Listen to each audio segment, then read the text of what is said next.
as draconian as they want to be, it's going to get more and more and more obvious that the climate policy agenda is failing, and it's going to become more and more obvious that the institutions that claim to be informing us are not fit for purpose. Ben Pyle on British Thought Leaders talks about climate misinformation and censorship.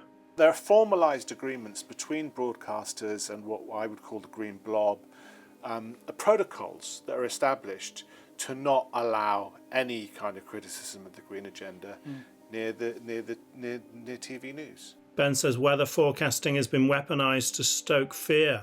A lot of these reports from an institution, from an organisation like the Met Office, which I think we should be better able to trust, I think they're kind of spinning us a bit of a yarn. I don't think it's in our interests. He talks about why our leaders are willing to sacrifice our living standards and how rising energy prices may ultimately halt net zero. The energy bill drops through the letterbox onto the doormat, and Mum has to go and pick it up and look at it, and she's going to ask herself at some point, can this harm that's being done to this household's economics be as bad as it being 32 degrees at the end of June? You know, what's my biggest problem, this bill or climate change?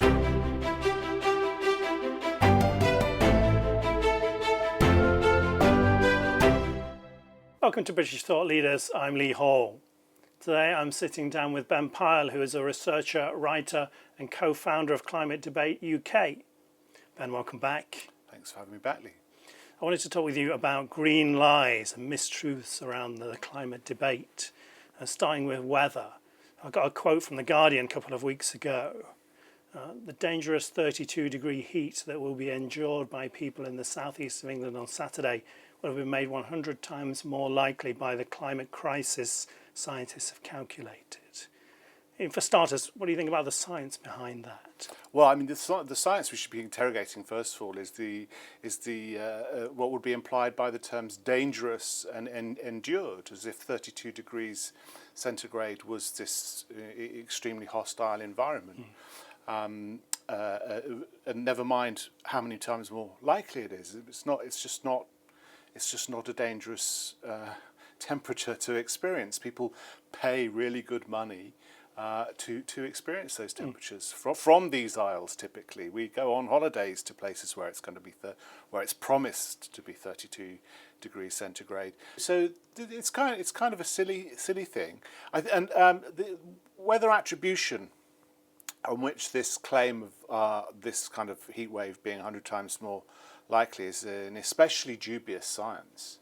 And we don't see 100 times more heat waves of that magnitude or that duration or whatever metric is being used. So the claim that it's 100 times more likely seems prima facie to be nonsense. In fact, the method is very controversial, and it's likely has very little scientific content at all. The way these kind of figures are produced are by running two different climate simulations that produce outputs sort of that are approximate to weather events. Right. So one simulation is based on a world in which there has been no additional CO2, i.e., pre-climate change levels, pre-industrial levels of CO2 of about 280 parts per million. And then another climate simulation is run where we have contemporary levels of CO2 emissions.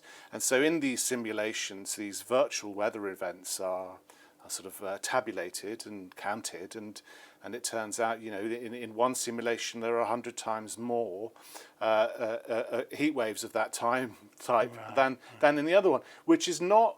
Whereas conventional science, or normal science as we probably want to call it, tested hypotheses against reality, what you have in this kind of science, this fake science, or it's literally a pseudoscience, I think, is a hypothesis tested against a hypothesis.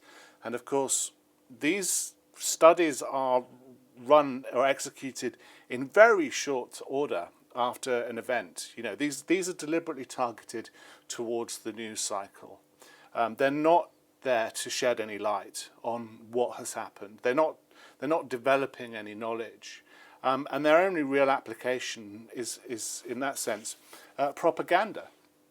And indeed, the scientists that develop this method have emerged from an ecosystem of climate research that intends to influence lawfare. So the idea is that if you can prove that these weather events are so many times more likely and can be attributed to anthropogenic global warming, then you're half the way there to finding guilt. Right. And cause by ExxonMobil or any other oil company. So it's a very deliberate attempt to try and influence court processes. And of course, green organisations have available to them many millions of dollars, many billions per year, in fact, in the order of $13 billion a year available to green campaigning organisations throughout the world. And one of the ways that they have decided that they want to press ahead with their political campaigns is precisely by taking governments and companies to court. The problem with that for them has always been is it's extremely difficult to prove that a company is liable or responsible or has led to extreme weather events, but you know, these organisations and these philanthropists that sort of make grants to them have invested huge amounts of money in developing new scientific techniques which might make those legal processes easier. Right. And of course, this is you know, who's going to try and argue with someone who claims to be a climate scientist? Maybe they'll even wear their white coat to the court case. It's very difficult to challenge that stuff, and so there's a very real risk that this will begin to have effects such as closing down vital companies in really important infrastructure that society depends on, and indeed shut down the road networks. I mean, this is the method by which ULEZ has been expanded in the UK, in London. It was determined that London's air pollution levels had exceeded actually quite arbitrary limits. That was of no consequence in and of itself until green organisations began taking the UK government to court about those levels. You know, most people weren't that concerned with them, but that's the method by which the Green Blob has chosen to sort of enforce itself over governments and over populations, essentially circumventing the democratic process. You mentioned some of the language used in that quote, in dangerous heat that will be endured. We're seeing this, if you watch the TV news, is kind of weaponizing of the weather report. There's all these warnings, the colours used are different now. Why is that happening? Well, again, I think it's been really difficult for the green movement, such as it is, however we categorise it, to really get its message across. It's been a very abstract kind of concept. It's far in the future. It's probably far away. People haven't really responded in the way that green campaigners and green activists believed that they would. They're not scared enough. They're not scared. That's right. You know, we've had 20 years of this really high-pitched scaremongering going on from government. I mean, I remember DEC adverts nearly 20 years ago, around the time the climate change adverts the Climate Change Act was being created. The government paid for, I think, millions of pounds for these terrifying adverts to be put on TV, and these were reminiscent of the AIDS crisis adverts or HIV adverts that were on in the 1980s. They sort of really aimed to speak to your most really unsettle people, to sort of get people to sort of mobilise to start believing what the government said, and the children that were in those adverts. I think there was one that was sort of really aimed. I think it's called Bedtime Stories, really aimed a parent and a young child. She'll be in her mid-20s now, maybe even her into her 30s, and having her own children. Yet climate politics globally hasn't progressed in that time. If there's one thing we can say about the green blob, it's kind of impatient to get its claws into policy. So I think there's quite an industry now, not just in sort of creating ideas like weather attribution, but there's how do we recruit psychologists and psychiatrists and behaviourists and the nudge unit. And the nudge unit, yeah, this has become a huge industry. It's quite terrifying in one respect. I mean, it's kind of like something out of the Soviet Union, you know, these governments assuming all this power and these kind of developing these kind of tricks, and you know, a lot of these were exposed during the lockdown years. You know, people by the likes of Laura Dodsworth did a great job doing that. So there is something to be said for you know, we should be concerned that government sort of treats us in this extremely patronising, condescending way, and thinks that we can just be mobilised in, you know, by the push of a button, the release of a report. But it's actually incredibly ineffective. These people haven't been mobilised by fear. You know, people haven't been. They're not voting green in great numbers. People are pulling away across Europe, not just in Britain. I'm sure we may talk about this. People are pulling away from the political mainstream and the consensuses that have been sort of established around the political centre. The political establishment itself is sort of losing currency in Britain and throughout Europe. So I think we should sort of try and resist those kind of manoeuvres from government, but I think that, you know, we should sort of also not be scaremongering about scaremongers. You know, it's an act of desperation on their behalf. We also see in the media about these record temperatures, the hottest May ever or whatever. And you look back and think it didn't seem that hot. How accurate are those figures? A lot of those figures come from situations. Weather stations sited very near runways. Almost invariably, when you see the Met Office or a new weather forecast, and they'll be talking about the highest temperature that day, it will almost always be from a weather station at an airport. It's getting heated up by the plane. Right. So there is a urban heat island effect, which. If you look at an airport like Gatwick, which recently was the site of one of the highest temperatures recorded, that's 7 square miles of asphalt or tarmac, or probably prefer, and concrete, and jet engines, you know, pushing air out the back at thousands of miles per hour, and that's able to cover a distance between the air back of that engine and where the weather station is based, where the thermometer taking those measurements is based, in a blink of an eye. And it pushes the hot air that's rising from the tarmac. So I mean, if the air temperature in the environment is around 30 degrees centigrade, a tarmac or concrete is going to be in the order of 50 to 60 degrees centigrade. And that's going to heat up the air more than the sun is actually heating up the air, because the sun doesn't really heat up air very much. It really heats up surfaces which give their heat to the air. So there are good reasons why there are weather stations at airports, and that's traditionally been the role of the UK Met Office to produce reports about local weather conditions, so that pilots can land and take off safely and get from one airport to another. Right. So it's not really dishonest. There is a reason. Yeah. Right. I mean, so it's a really good reason for that. But if you go back to when Heathrow or Gatwick were developed in the first instance, they were a grass field with a tent. And then they became a tarmacked runway. And then they became 2 runways, or I think we're about to get a third in one of them. And then they became warehouses. And then they became conurbations in their own right. And then there were warehouses. Then there were car parks.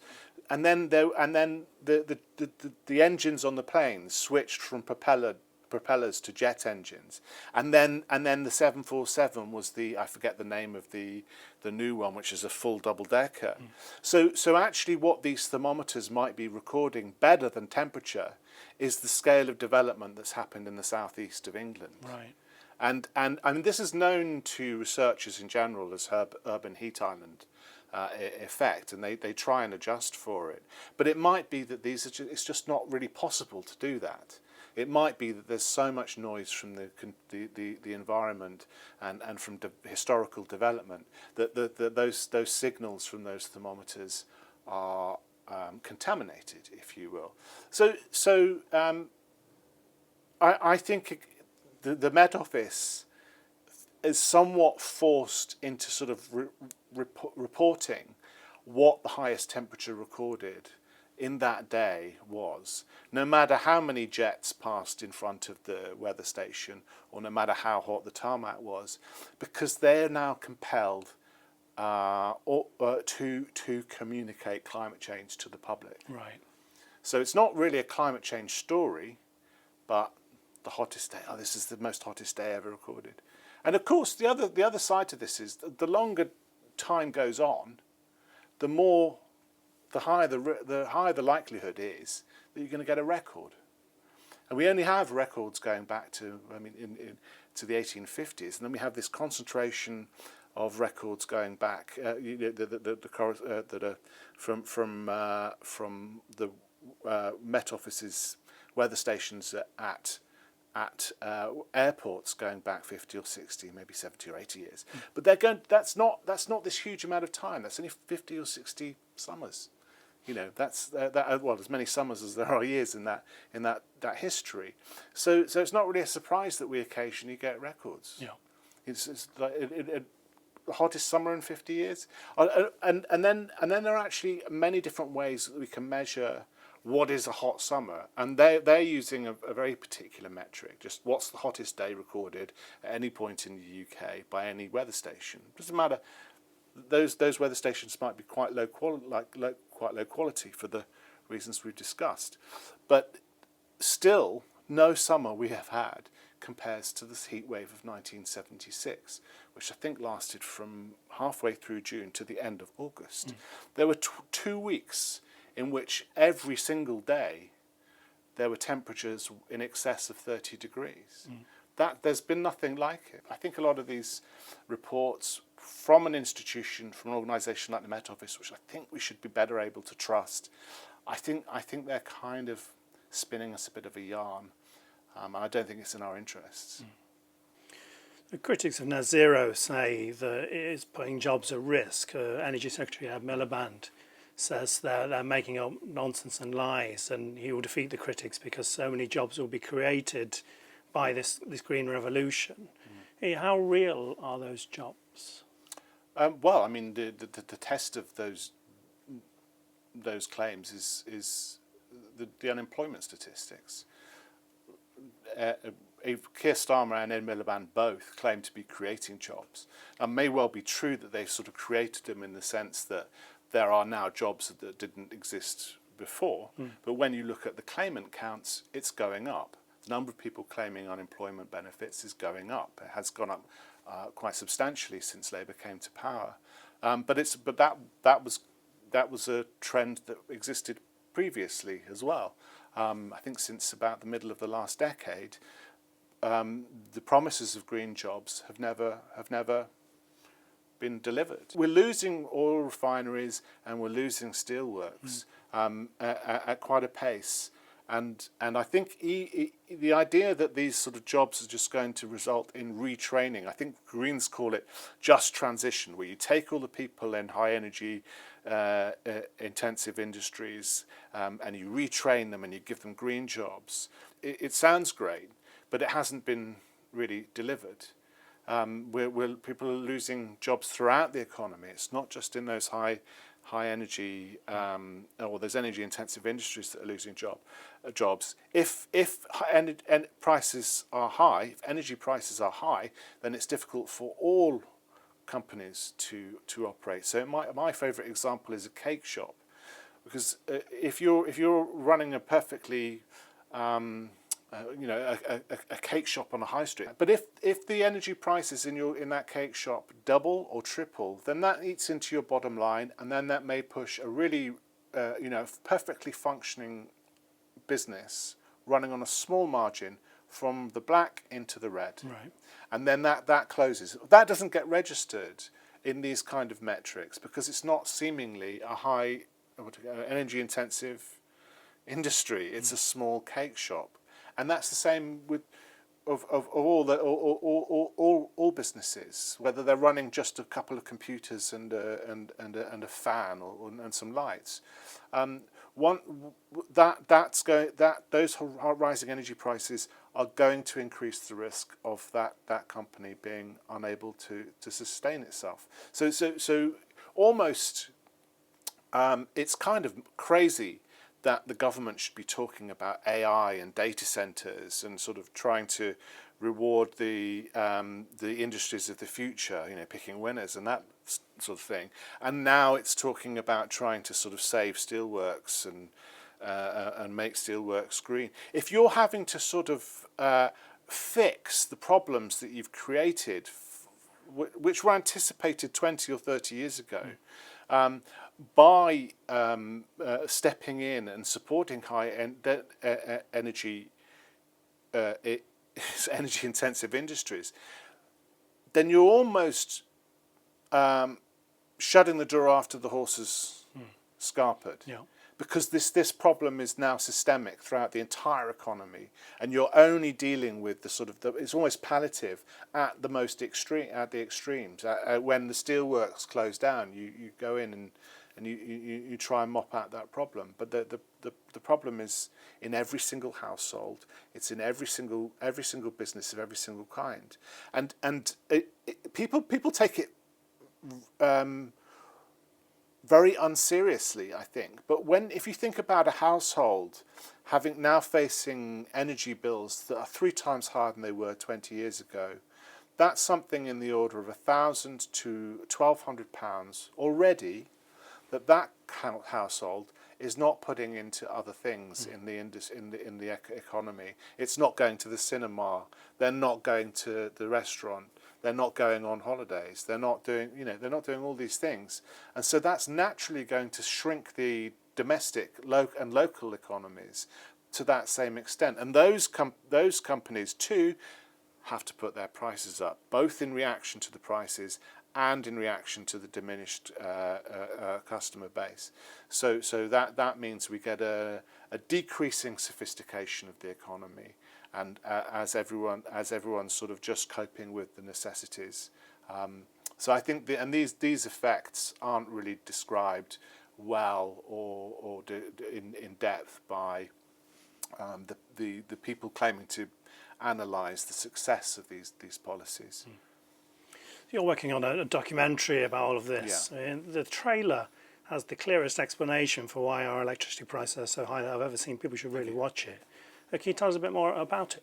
It's loosely based around the idea of Ed Miliband having a design for how Britain should be, but ignoring criticism of that. Now, I think if you ignore criticism, if you're a policymaker and you ignore criticism of your policy agenda, then you're as good as designing into your agenda what the critics point out are its flaws. So by his intransigence, I think he's taking us on a path to ruin, taking the whole economy on a path to ruin. Now, I don't want to single Ed Miliband out. That's not really the point. He epitomises the kind of politics that we have today, especially green politics, an attempt to sort of ask questions about what that kind of politics is. So there's 4 parts to the film. The first part really talks about the physics of green energy and why it's a contradiction with what society requires from energy infrastructure.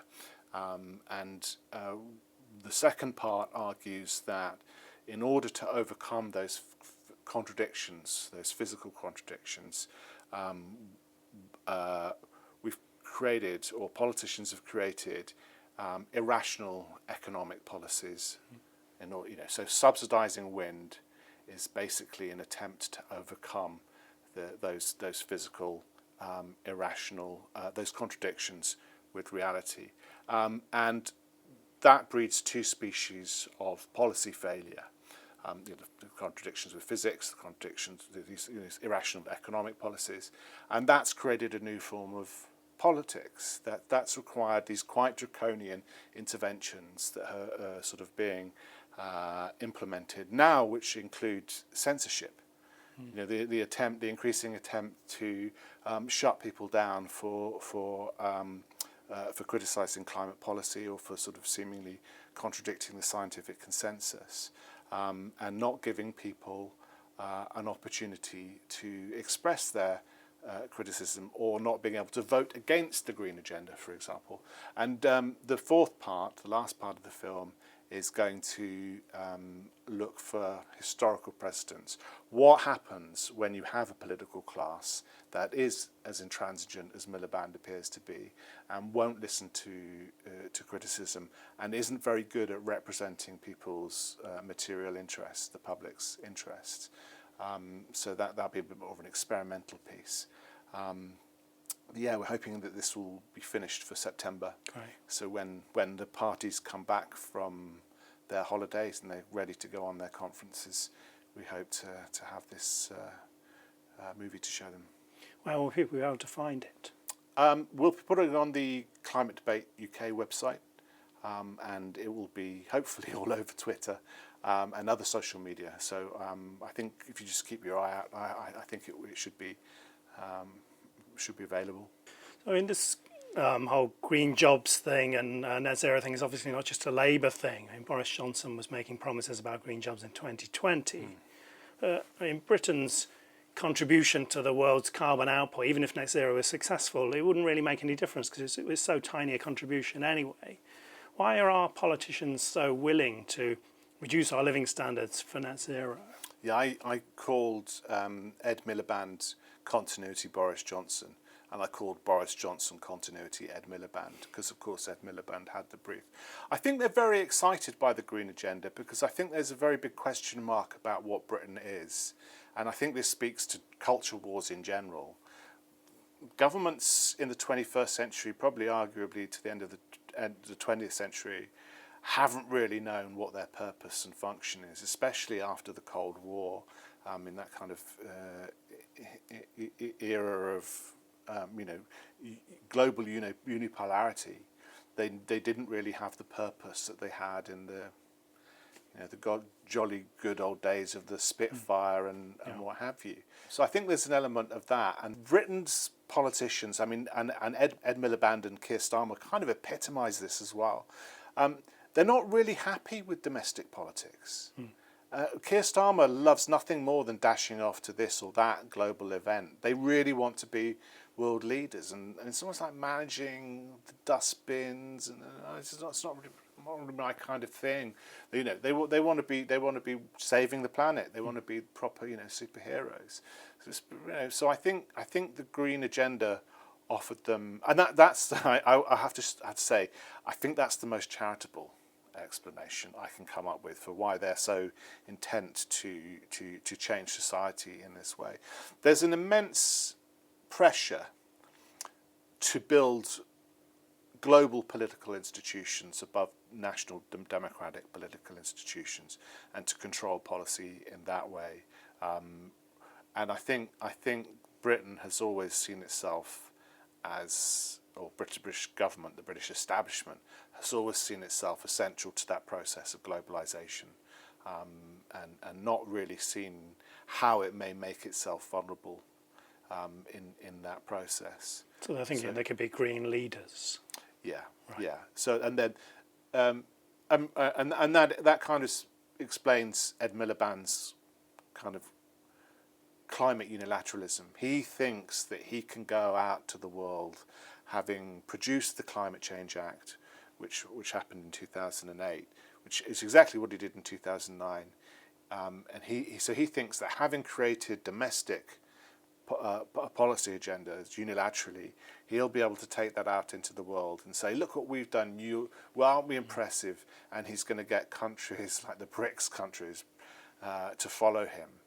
And it's kind of a bizarre conceit in a way, because it may have been possible in 2005 for British diplomats and British ministers of state to go to Moscow and Beijing and say, look, if you agree to the Kyoto Protocol or this global agreement, then we'll let you into our markets or what have you. But quite simply, Britain has no leverage in the BRICS countries anymore, probably losing leverage in Africa as well for African countries. The climate fund for the international climate finance fund that British governments have made available is an attempt to it's a slush fund essentially to try and persuade other countries to back the UK at climate talks.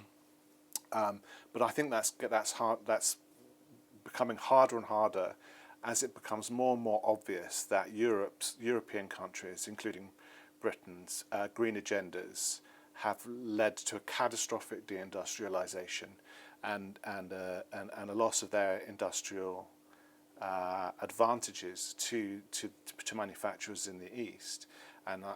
So I think many countries, this climate unilateralism is just going to look more and more like a clown show to other countries who are going to find it harder and harder to understand what Britain really wants out of these global agreements. So I think almost the end for someone like Miliband, the end is confused with the means. He wants Britain to have sort of led the world in the green transition, only for the sake of Britain being this global leader. There's no other. He's lost sight of what would be the benefit, what would be the positive development in that transition. So yeah, it's kind of a bit of a. It requires a lot of unpacking, I think. I don't think it's as straightforward as he's a believer or he's corrupt or he's kowtowing to this or those interests.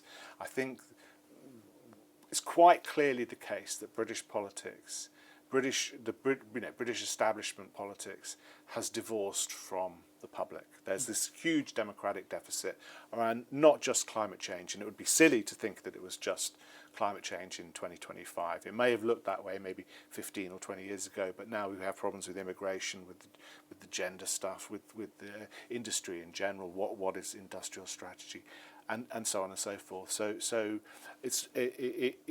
there are many forces keeping the British public and the British establishment, the British political establishment, apart, and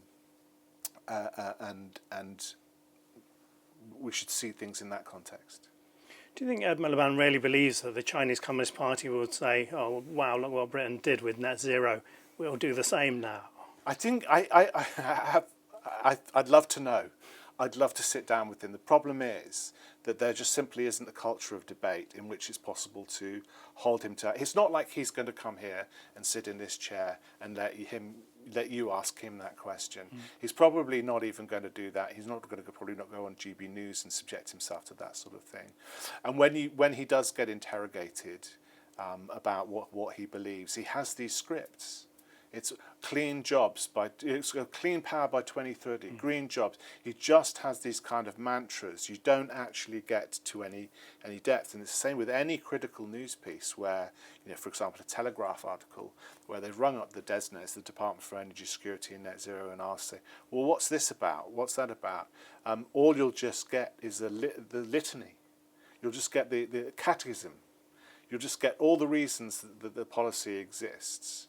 You won't get any, we won't get any explanation as to, we won't get any answer from that department or from the minister about the criticism that the policy is already failing. They say, we are committed to clean energy by 2030. We are committed to net zero by 2050. Clean energy by 2030 will create green jobs. I don't think the comparison with the Soviet Union is facile. We're talking about 5-year plans. We no longer have a market for stuff like, well, there is no market for energy, for electricity, for example, in the UK. It's all controlled by the states, all subject to a price cap. It's all subject to quotas. The consumer isn't really free to choose a retailer that offers anything different to any of the other retailers, and the retailer isn't able to sort of buy just from a coal producer or just from a green generator. They are mandated to produce to buy power from green generators. Right. So I wonder what the likes of Xi Jinping or Vladimir Putin or any of the others make of him, and I have very little sympathy for them as in terms of their political ideologies, but they've played him and they've played UK governments like a fiddle, and you can't fail to be impressed by the extent to which either these leaders have persuaded Europe's leaders to sacrifice our interests on a bonfire and open up our markets completely to them, or some other quid pro quo is going on, some other thing, and so people are right to be suspicious about it, but we may never know. But the extent to which we're now dependent on China, and how Europe was dependent on Russia for its energy, is just breathtaking. I mean, it's trillions and trillions of industries that are just being ripped out of their foundations in Europe and put somewhere else. Maybe for the greater good, I don't know, but it's not for the greater good that's been negotiated with the people that have to suffer those industries being torn up and put elsewhere. I mean, looking at the media a bit more, Ofcom said climate change is real, it's settled. So this means that the TV no longer needs to have opposing voices anymore. I mean, we saw this climate leaders debate a few years ago. They didn't really debate the climate, they debated who would go furthest in saving the world. You know, what impact does it have to not have the opposing voice in the mainstream? We haven't had an opposing voice in British media, British news media, for most of the last 20 years. So I don't know why they're reasserting it. I think there has been a change in the last couple of years after the collapse of Boris Johnson's government. I think politicians like Suella Braverman and Jacob Rees-Mogg, and perhaps one or two others, demob happy, started laying into the net zero agenda. They're saying this is crazy because it was very obvious that the green agenda was failing. Probably around the time of COP26 onwards, it was making things very expensive and it was making industries difficult. And all the bombast and the sort of energy that would be given to it by the likes of Boris Johnson were clearly sort of performances that weren't supported by any data or any facts. So I think quite a few politicians went on the record to say as much, to say this is kind of mad, and that kind of, in a sense, gave license at least to the Tory press, the Telegraph, to start printing more net zero critical stories. So there has been a broadening of the discussion in the press, at least. That's yet to reach most broadcast media. There is Talk TV and GB News and Your Good Selves, who sort of are countering that. But on for the big players in UK broadcast media, the BBC certainly, for Sky News, Channel 4 News, and ITV, it's verboten. You may not debate that, and they formalised this. These are agreements. There are I think one's called Albert. I'm not sure. There are formalised agreements between broadcasters and what I would call the Green Blob, protocols that are established to not allow any kind of criticism of the green agenda near TV news. So Ofcom's decision is immaterial, and in many senses, I think that the debate has moved on from the science anyway. Because never mind whether or not there's any scientific evidence of this, that, or the other that we can, that is settled.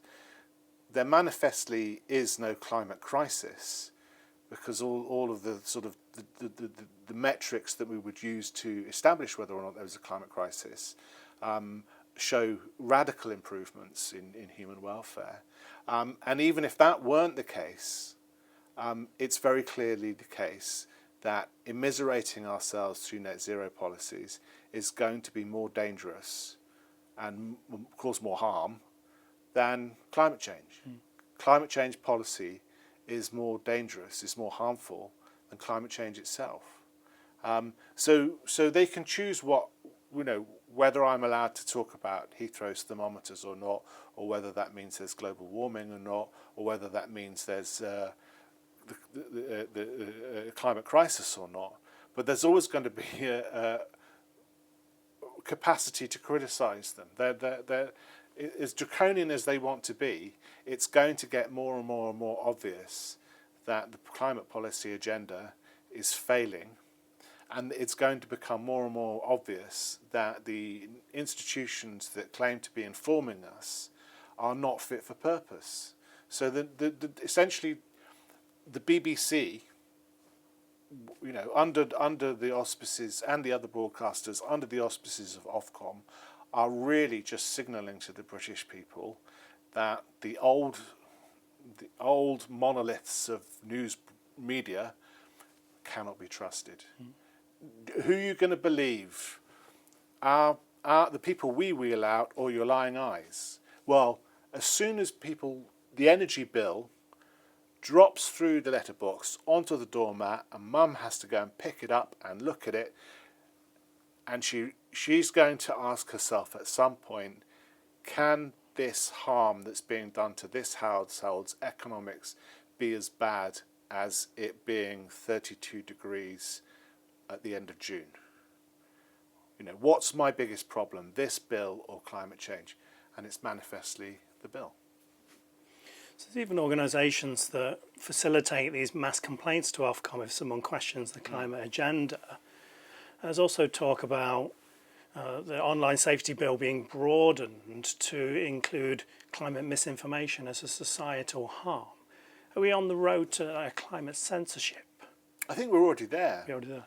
Yeah, I think, and I mean, the UN has created this initiative recently, and it seems to be in requiring nations to implement some kind of approach to what it calls misinformation.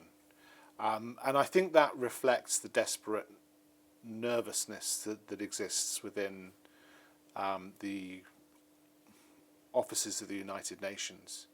And the Secretary General Guterres has kind of made his task more difficult for himself by just getting so far forward on his skis on this issue. And he talks about, he's Code Red for humanity. He makes up all of these slogans. Climate crisis is a collective suicide pact. Every time he comes out, he makes these really, really challengeable, ridiculous statements about what about the problem of climate change, and that's a liability. He's the liability for the United Nations climate agenda, and then all of the agencies of the United Nations have to invest more and more and more in the idea of climate change, putting more and more distance between international or supranational or intergovernmental agencies and the publics of those countries. So it's no accident that the EU, which has the same kind of mentality, which is to use this notion of a global crisis to sort of secure its political foundations, also wants to implement these kind of draconian regulations to say who may say what, where, and how, and impose these measures on, especially on social media companies, because they too have tried to sort of make climate change the issue that legitimizes the European Union. Exactly the same. It's a mirror. It's also, you know, microcosm. The EU is the microcosm of the UN, or some such thing. So they need it to be true, because if it's not true, then now what is the purpose of the EU? What is the purpose of the United Nations if climate change isn't quite the problem that it was thought to be? So it's existential for them, and so they try and they create stories which are existential for us. Climate change. They need climate change. That's why it's an existential problem for them, and they're saying, well, without us, without agencies, without United Nations agencies, without European Green Deal agendas, then your house is going to be flooded. Your farms are going to be roasted by intense sunshine. Everything's going to collapse around you. So it's a very, very, very crude way of attempting to communicate with people when you lack any political foundation. There's no historical connection between the British people or the population of most countries and the United Nations.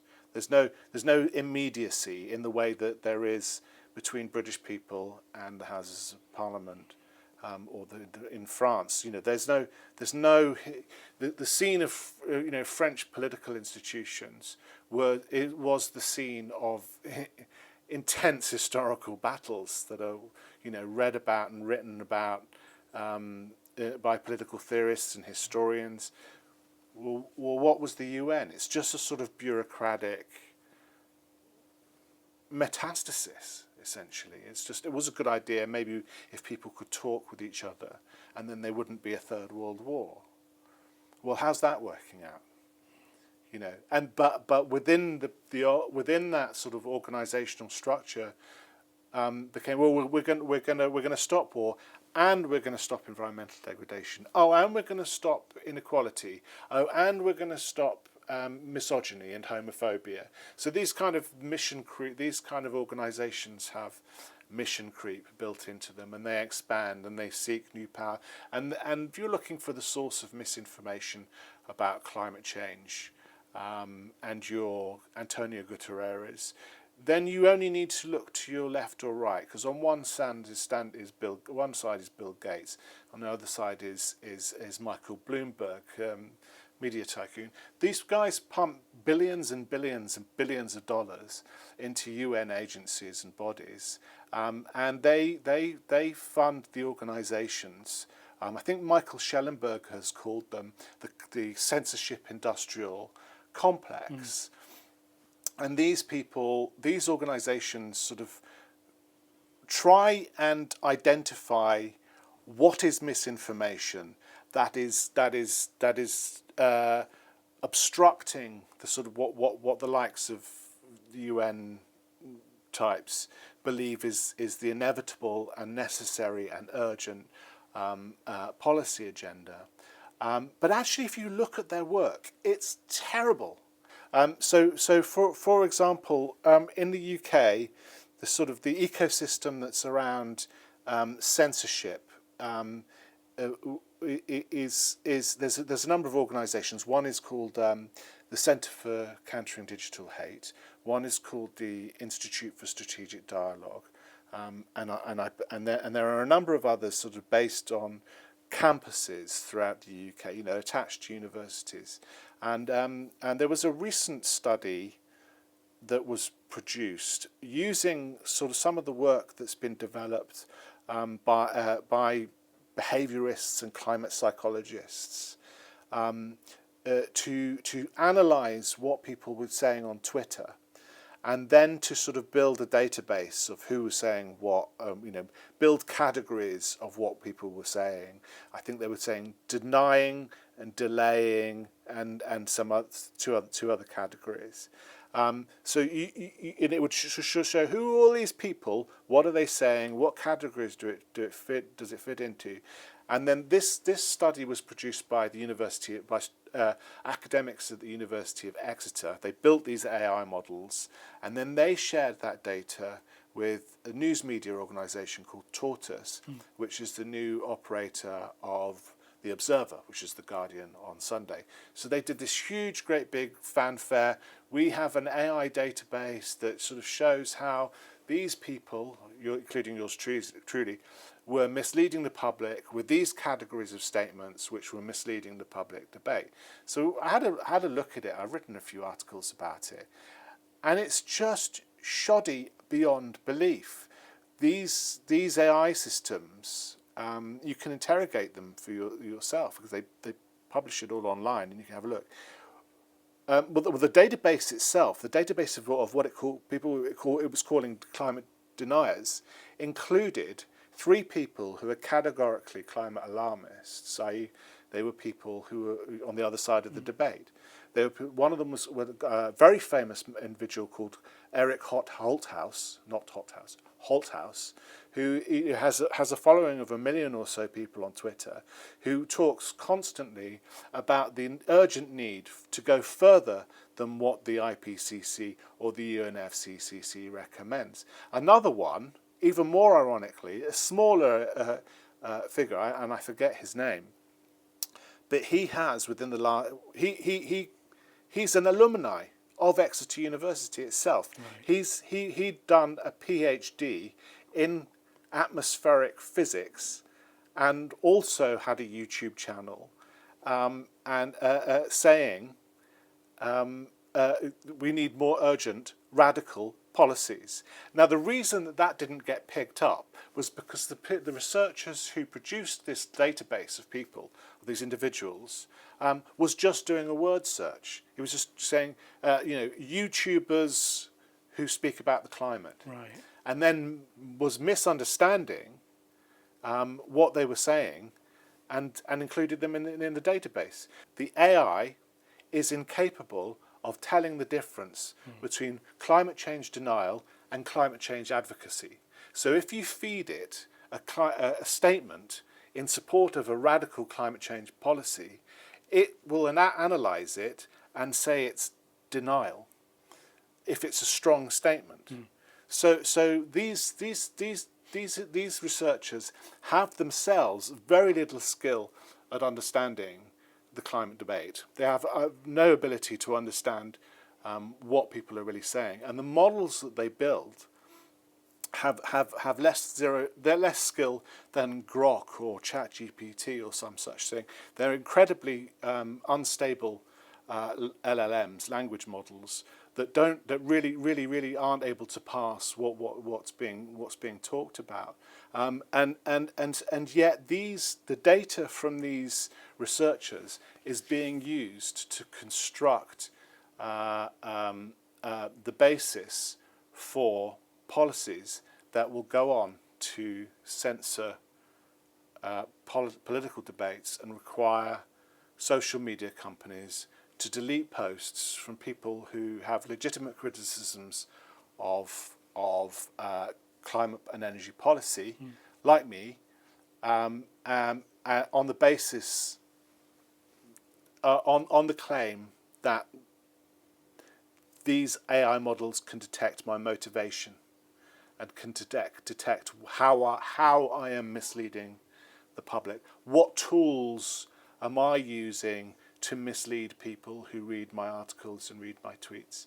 So, if the Online Safety Act is broadened to include climate, someone such as yourself may one day have to choose between turning off your website or dealing with the police at the door. If we can't even debate the climate or debate anything else, are we living in a free society?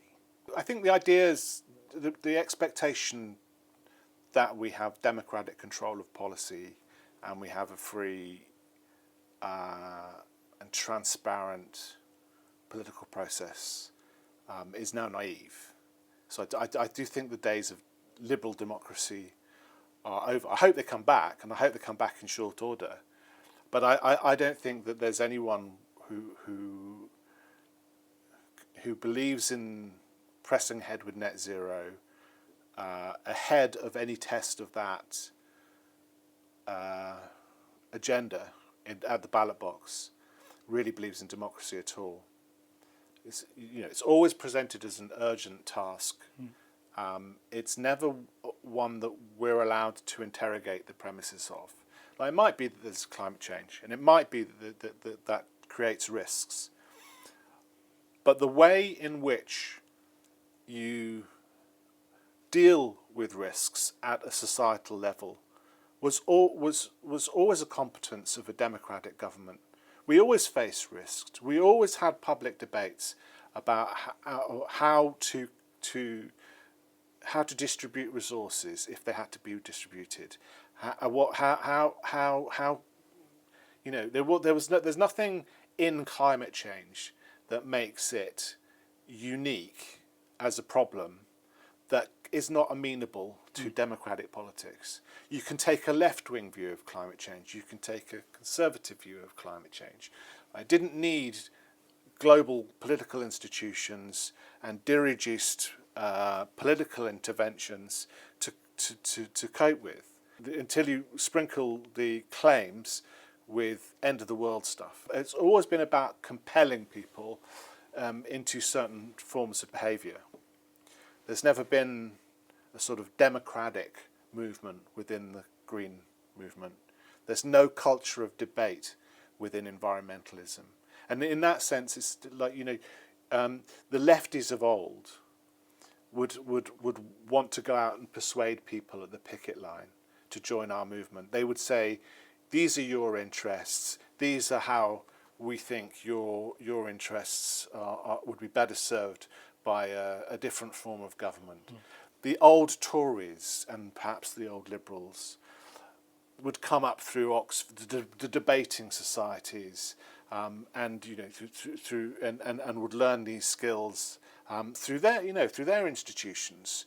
So there were persuasion was part of political culture in the past. Now what happens is people say, who do you think you are to criticise this or that university or this or that form of science? How dare you take issue with science? You're a denier. You're denying these things. And in that process, you're not able to then say, well, I do take a different view, but this is why I take a different view. People who sort of are adherents to the green agenda and people who are part of advancing that agenda aren't interested in hearing what your objections are. They don't want to say, no one's ever rung up from the Department of Energy Security and Net Zero and said, do you want to explain more about your disagreements? In a sense, that's why would they? That's kind of normal. But increasingly, the barriers are put up to everything, right? So I've used this example before. Imagine there's an Institute of Sustainability at the University of Warwickshire. Right. First of all, I'm probably not going to apply to anything at the University of Warwickshire. If I do, I'm certainly probably not going to apply to the Department of Sustainability. If I do apply to the Department of Sustainability, they're going to say, "Oh, it's Ben Pyle. Let's throw that application in the bin." So there are barriers at every institution to entry, and we've discussed how the news media has been completely shut off to climate skeptics, and for most of the last 20 years, politics at all levels and from all legacy parties has been cut off. I went to a rally thing at like an event, a climate event in 2007 in Oxford, which was my hometown. And some civil servant, some local civil servant, overheard me talking, and he was just disgusted that there should be a climate skeptic, and he was practically spitting at me. You know, and this was a long time ago. Officials really absorbed this stuff into their bones. It's in their, you know, now it's in their hearts and souls that they are doing more than just serving the public. They are protecting, they're saving the planet. And so I think all of this amounts, I've gone off on at length about it, but I think what it all amounts to is always to mitigate the potential for democratic control of society. And that's had a couple of knockbacks. That's had Trump in the USA, and that's had Brexit in Britain. But those are anomalies in a broader trend of increasingly centralised control of politics and policy agendas, where the public are always an afterthought. There's a view, and it comes back to our discussion about why there is a nudge unit and why there are these attempts to terrify people with lurid, colourful weather forecast graphs. And it's that a policy agenda is determined largely by intergovernmental agencies and those kind of processes. And then national government's job is just to interpret those. And then, once that policy agenda has been set, politicians just commission the PR to go and persuade the public that this is in their interests. Maybe a few universities do some research on it.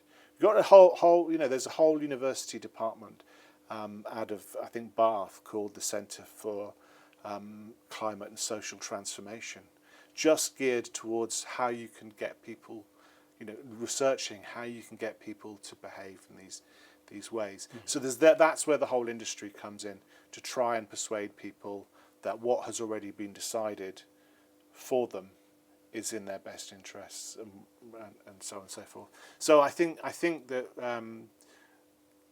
this has had a terribly corrosive effect on democracy, not just to the extent that we're not able to take part in political decision making.